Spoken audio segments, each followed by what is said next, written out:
sebelum saya menceritakan salah satu tokoh dalam Alkitab, terima dulu salam saya. Shalom. Baik, sedikit saya menceritakan salah satu tokoh dalam Alkitab, yaitu Yehuda dan Tamar. Kilas kronologi tentang Yehuda. Menurut sastra Rabbi Ciklasi mengatakan bahwa Yehuda dilahirkan di Padan Aram pada tanggal 15 bulan Siwan. Ada beberapa kitab yang menyatakan tentang kematian Yehuda, yaitu yang pertama menurut kitab Yobel menyatakan bahwa Yehuda menutup usia pada umur 119 tahun, sedangkan kitab Yasser mengatakan bahwa Yehuda menutup usia pada umur 129 tahun. Tamar. Tamar adalah menantu Yehuda. Dan Onan adalah suami Tamar, dan Tamar adalah orang atau perempuan yang nantinya akan memiliki hubungan dengan Yehuda dan mempunyai anak kembar, yaitu Jerah dan Peres. Yehuda dan Tamar. Pada waktu itu Yehuda meninggalkan saudara-saudaranya dan menumpang pada seorang adulam yang namanya Hira. Di situ Yehuda melihat anak perempuan seorang Kanaan. Nama orang itu ialah Shua. Lalu Yehuda kawin dengan perempuan itu dan menghampirinya.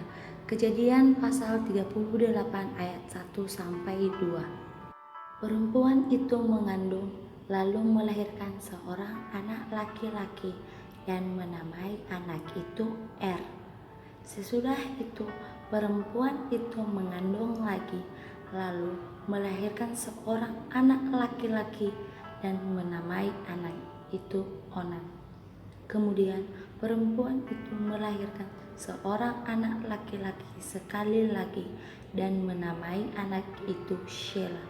Yehuda sedang berada di Kejib ketika anak itu dilahirkan. Kejadian pasal 38 ayat 3 sampai 5. Sesudah itu Yehuda mengambil bagi anak sulungnya seorang istri yang bernama Tamar. Tetapi anak sulung Yehuda itu adalah jahat di mata Tuhan, maka Tuhan membunuh dia.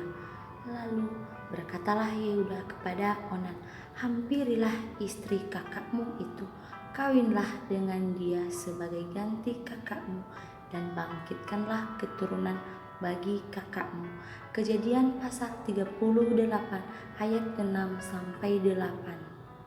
Perlu kita ketahui bahwa pada saat itu mereka menganut sebuah tradisi kuno, yaitu pernikahan levirat. Pernikahan levirat ialah pernikahan ipar, di mana seorang janda akan dinikahkan pada saudara kandung suaminya yang telah meninggal dan memberikan keturunan atas nama kakaknya itu. Tetapi Onan tahu bahwa bukan ia yang mempunyai keturunannya nanti.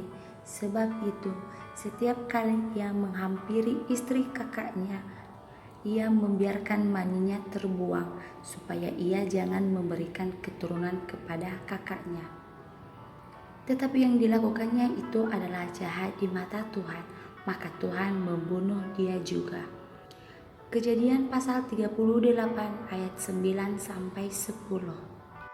Lalu berkatalah Yehuda kepada Tamar menantunya itu, tinggallah bersama janda di rumah ayahmu sampai anakku Shelah itu besar. Sebab pikirnya, jangan-jangan ia mati seperti kedua kakaknya itu. Maka pergilah Tamar dan tinggal di rumah ayahnya. Kejadian pasal 38 ayat 11. Setelah beberapa lama matilah anak Shua istri Yehuda. Habis berkabung, pergilah Yehuda ke Timnah kepada orang-orang yang menggunting bulu domba-dombanya bersama dengan Hira sahabatnya, orang adulam itu. Ketika dikabarkan kepada Tamar, bapa mertuamu sedang jalan ke Timnah untuk menggunting bulu domba-dombanya, maka ditanggalkannyalah pakaian kejandaannya. Ia bertelekung dan berselubung, lalu pergi duduk di pintu masuk ke Enaim yang di jalan ke Timnah, karena dilihatnya bahwa Shelah telah menjadi besar dan dia tidak diberikan juga kepada Shelah itu untuk menjadi istrinya. Kejadian pasal 38 ayat 12 sampai 14. Ketika Yehuda melihat dia, disangkanyalah dia seorang perempuan sundal karena ia menutupi mukanya. Lalu berpalinglah Yehuda mendapatkan perempuan yang di pinggir jalan itu, serta berkata, "Marilah, aku mau menghampiri engkau."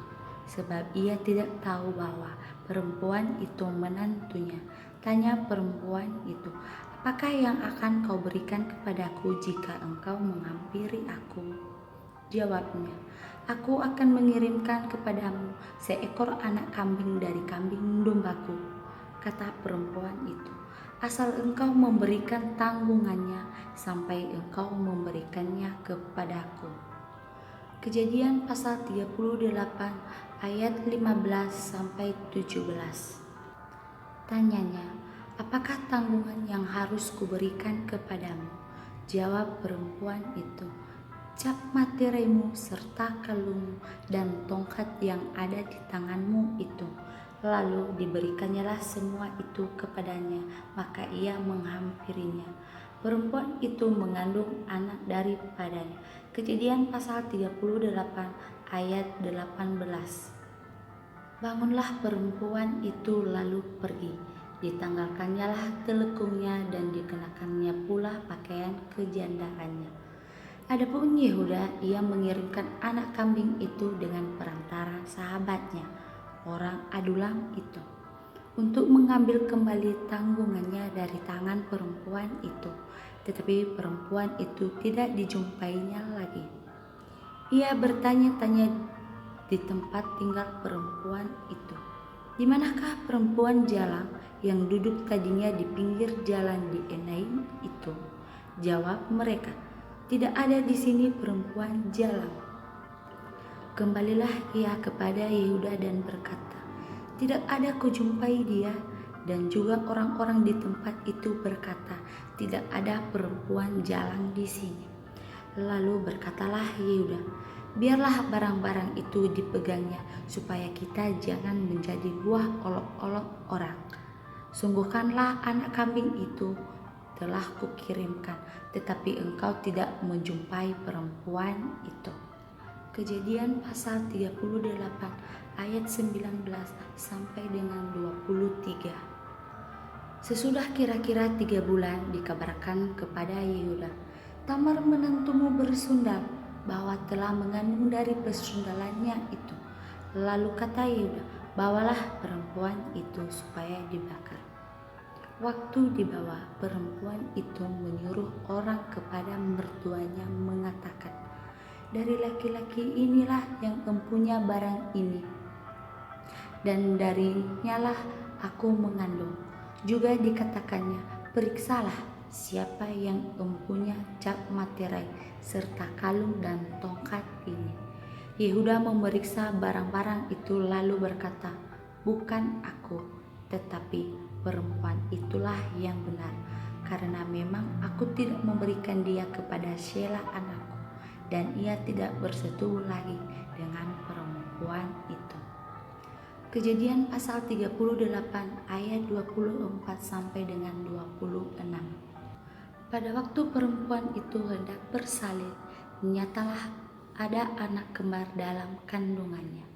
Dan ketika ia bersalin, seorang dari anak itu mengeluarkan tangannya, lalu dipegang oleh bidan, diikatnya dengan benang kirmiji, serta berkata, "Inilah yang lebih dahulu keluar."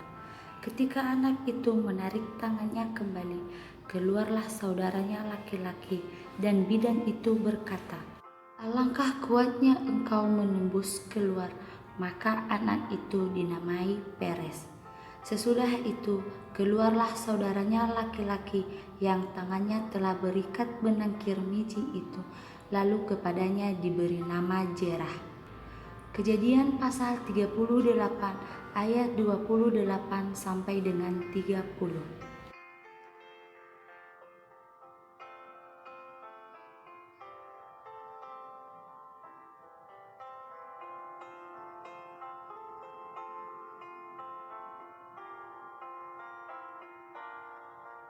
Baik, sekian dari kisah yang bisa saya sharingkan. Semoga saudara-saudari semua bisa terberkati. Terima kasih. Shalom.